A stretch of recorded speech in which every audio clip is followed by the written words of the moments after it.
La victoire et la qualification face à la République démocratique du Congo.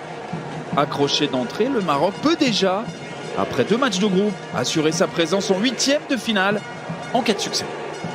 Minutes de jeu, mais surtout 2 minutes simplement de jouer. Le corner, le premier, en faveur, Louisa, de cette équipe marocaine. Hakim Ziyech qui va aller chercher la reprise derrière. Il est tout simplement indispensable au Maroc. Achraf Hakimi, passeur lors de la première journée, finisseur lors de la seconde. Le Maroc débute parfaitement ce match. Départ canon des Lions, 1-0. Ce corner est très bien exécuté par Hakim Ziyech. On voit la qualité de frappe, la qualité pied gauche. Il vient déposer ce ballon au point de pénalty. Et puis c'est Hakimi qui reprend parfaitement bien ce ballon et qui vient tromper Passy. On va le revoir. Il vient le travailler, le fouetter. Derrière, belle reprise d'Hakimi.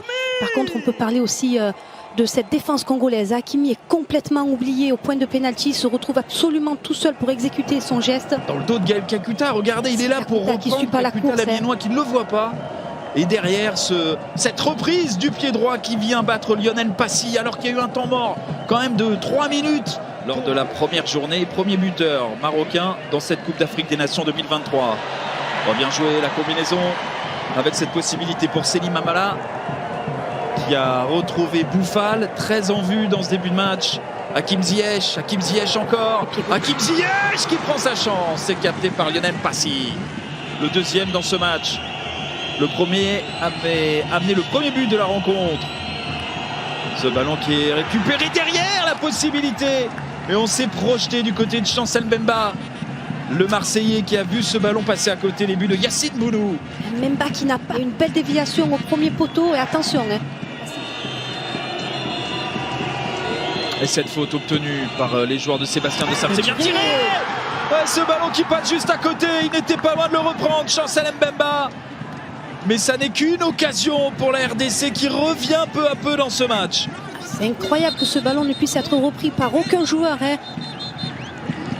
Il est parfaitement bien tiré. Il n'y a pas une main d'Amala. C'est ce qu'il demandait, Mbemba.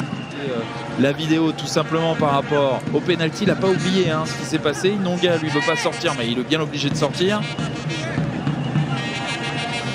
C'est un peu du grand n'importe quoi depuis 5 minutes. Je vous avoue franchement là. C'est difficile et que va dire l'arbitre? Il va aller voir la vidéo parce qu'évidemment, pour nous, Louisa, il y a pénalty très clairement. Il ne va pas pouvoir, à mon avis, échapper au point de suture, Inonga. Parce que le saignement est trop important. Ça veut dire donc qu'il devrait y avoir changement. Monsieur Wawerou, lui, il n'a toujours pas pris sa décision. Ça y est, si, on va pouvoir jouer peut-être. Que va-t-il dire? Il reprend sa place sur le terrain.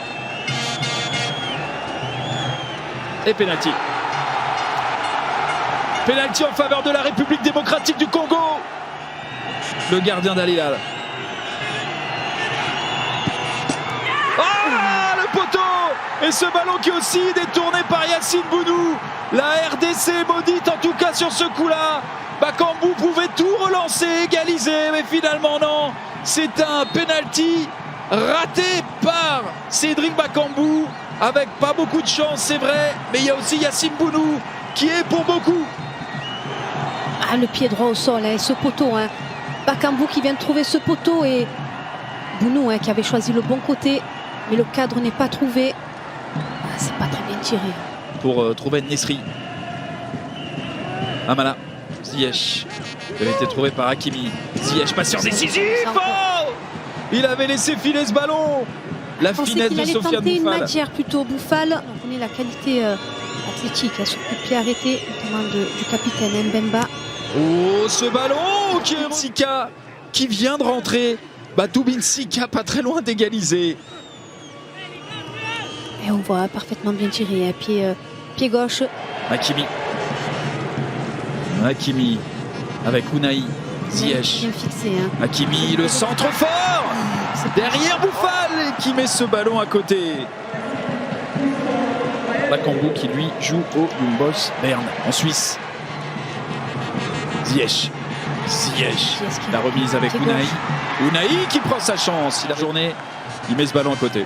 Sur les 4 dernières éditions. Mais cette sélection marocaine, Louisa n'est jamais allée plus loin sur les 4 dernières éditions. Les quarts, éliminé en quart en 2017, en 8e en 2019 et en quart lors de la CAN 2021. La profondeur vers Elia. Elia qui va centrer en retrait. L'égalisation. Silas, le joueur du VfB Stuttgart, qui est rentré il y a moins de 10 minutes. Le Maroc qui se fait reprendre à défaut de trouver du rythme, à défaut de marquer un deuxième but. Eh bien la RDC scotche les Lions de l'Atlas.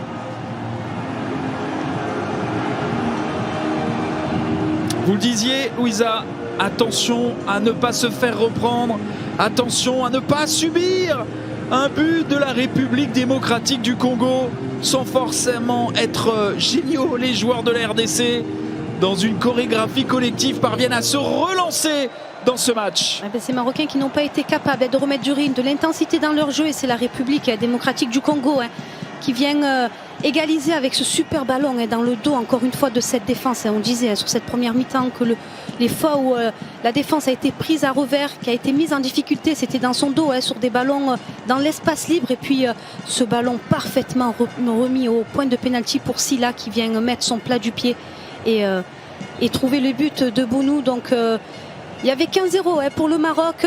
On voyait le Maroc s'endormir, faire peu de choses dans le jeu et laisser cette équipe congolaise s'approcher de cette surface de réparation. Le Maroc a été puni, ça fait 1-1 au tableau d'affichage. Bien anticipé par Mbemba. Ouais, bien joué de la part de Wissa qui a sorti ce ballon, qu'il a écarté, ça monte vite. Motoussamy avec Yohan Wissa encore. Yohan Wissa, le grand pont, le soutien derrière Delia qui va essayer de centrer. Elia en retrait. Motoussamy, et ce ballon dégagé in extremis par Achraf Hakimi, buteur tout à l'heure et sauveur cette fois-ci. Quelle déferlante de la RDC qui n'était pas loin d'aller arracher et quelle transition, un deuxième but dans ce match. Ils ont récupéré le ballon très bas sur le terrain, ils ont remonté très rapidement tout le terrain avec 2-3 passes. Il y a eu un beau mouvement collectif et derrière fin de centre, crochet. Face à cette équipe de la République démocratique du Congo, en concédant notamment un penalty, ce ballon qui est finalement dégagé par le Maroc, et la récupération des Marocains qui vont essayer tout de suite de se projeter. El Kaabi qui avait été lancé par Abé.